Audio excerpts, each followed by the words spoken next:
ভাবেই থাকবে। এখন এই বাজারটা বাবা হাওয়া জানে এটা বলতে পারবো না বাবা সঠিক, এই জন্য পারবো না যেহেতু আমার নাগালের বাইরে।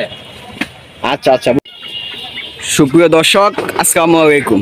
দেশ ও দেশের বাহিরে যে যেখান থেকে দেখছেন সবাইকে জানাই শুভেচ্ছা অভিনন্দন। দর্শক, পেঁয়াজ, রসুন, আলু এবং আদা সব কিছুর দামই ঊর্ধ্বগতি। তো আজকের বাজারে পেঁয়াজ, রসুন, আলু এবং আদা কী দামে বিক্রি করতেছে, কতটুকু বাড়ছে, সম্পূর্ণ আপডেট আপনাদেরকে জানিয়ে দেওয়া হবে। এখন আমি সরাসরি ব্যবসায়ীর সাথে কথা বলবো। কাকা আসসালামু আলাইকুম। ওয়ালাইকুম আসসালাম ওয়া রাহমাতুল্লাহি ওয়া বারাকাতুহু। কেমন আছেন আপনি? আলহামদুলিল্লাহ। শরীর স্বাস্থ্য কেমন? মোটামুটি সুস্থ আছি, আল্লাহ রাখছে বাবা। মোটামুটি সুস্থ? মোটামুটি সুস্থ। কোনো সমস্যা আছে কিনা এমনিতে? না। আচ্ছা আচ্ছা, যাক বাবা। ব্যবসা বাণিজ্যের কি অবস্থা? চলে বাবা, গরিব মানুষ টুকি চলে। টুকিটাকি চলবে? আপনার ব্যবসার বয়স কত কাকা? ব্যবসার বয়স আমার 40 বছর। 40 বছর? এই যে এই পেঁয়াজ রসুনের ব্যবসায়ী? হ্যাঁ, এই পেঁয়াজ রসুনের ব্যবসা করি। তাই? পেঁয়াজ রসুন তো বিক্রি করে মানুষ অনেক অনেক কিছু করছে। আপনার ঢাকা শহরে কি বাড়ি জায়গা জমি কিনছেন? না বাবা, প্রতিদিন আছি ঢাকা আসার মনে করো এই বছর দুঃখের কাছাকাছি। তাই? আগে বাড়িতে ছিলেন, এই ব্যবসায়ী করছিলেন? দেশের বাড়ি কুড়িগ্রাম। কুড়িগ্রাম না? আচ্ছা আচ্ছা আচ্ছা, ফার্স্ট টাইমে আপনার নামটা এবং ঠিকানাটা বলে দেন কাকা। নাম? হ্যাঁ, আপনার নাম? মোহাম্মদ রুহুল আমিন। মোহাম্মদ রুহুল আমিন, সুন্দর নাম। আর এই ঠিকানাটা, এই বাজারটার নামটা কি? বাজারটার নাম মাটিকাটা রেল লাইন।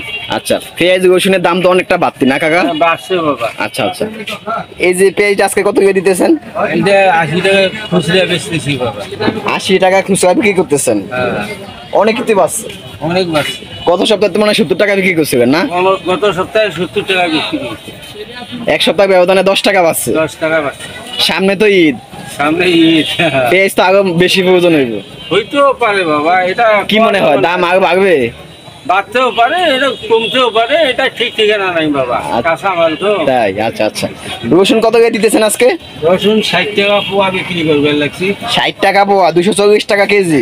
240 টাকা। এটা হচ্ছে আমাদের দেশি রসুন না? দেশি রসুন বাবা। দেশি রসুন, আচ্ছা আচ্ছা। 240 টাকা কেজি না? কেজি, হ্যাঁ। 10-15 কেজি নিলে কি কমবে একটু? হয়তো তখন একটু কমে রাখা। কত রাখা যাবে? 10 কেজি নিলে কত রাখা যাবে? 10 কেজি নিলে 220 টাকা রাখা যাবে। 220 টাকা কেজি? হ্যাঁ। মানে 5 কেজি 220 টাকা? 5 কেজি না না, সরি 1 কেজি। 1 কেজি 220 20 টাকা কমবে পার কেজিতে? হ্যাঁ। ও আচ্ছা আচ্ছা, এটা তখন গিয়ে পাইকারি সিস্টেম নাকি? পাইকারি সিস্টেম। আচ্ছা আচ্ছা। আর আলু কত করে দিতেছেন আজকে? আলু বাবা আজকে 55 টাকা কেজি দিচ্ছি। 55 টাকা কেজি? হ্যাঁ। এটা কি স্টিক আলু? স্টিক। এটা হচ্ছে আপনার কোন জায়গার আলু?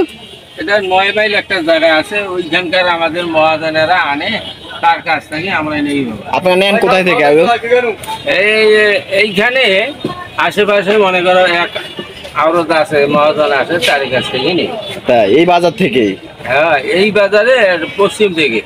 পশ্চিম দিকে? ওই বাজার নাম কি? ওটার নামটা কি বলতে পারলাম না বাবা। শফিপুর বাজার নাকি? না না না, এই যে এই মানে এই বাজারে আশেপাশে? এই বাজারের আশেপাশে। আচ্ছা আচ্ছা আচ্ছা, আমরা ওদের কাছ থেকে নিয়ে খুচরে বেশি। দাম তো সব দিকে কিছুটা বাড়ছে, পেঁয়াজ রসুন আলু। আলু আপনি গত সপ্তাহে কত বিক্রি করছিলেন? গত সপ্তাহে বিক্রি করছি 50 টাকা। 50? আজকে 60? আজকে না, 55 টাকা। 55? 5 টাকা বাড়ছে। রসুনের বাড়ছে 10 টাকা, পেঁয়াজে 10 টাকা বাড়ছে। সামনে কি মনে হয়, দাম কি বাড়বে না এইভাবেই থাকবে? এখন এই বাজারটা বাবা হাওয়া জানে এটা বলতে পারবো না বাবা সঠিক, এই জন্য পারবো না যেহেতু আমার নাগালের বাইরে। আচ্ছা আচ্ছা, বুঝছি। ওকে ওকে ওকে, ধন্যবাদ কাকা।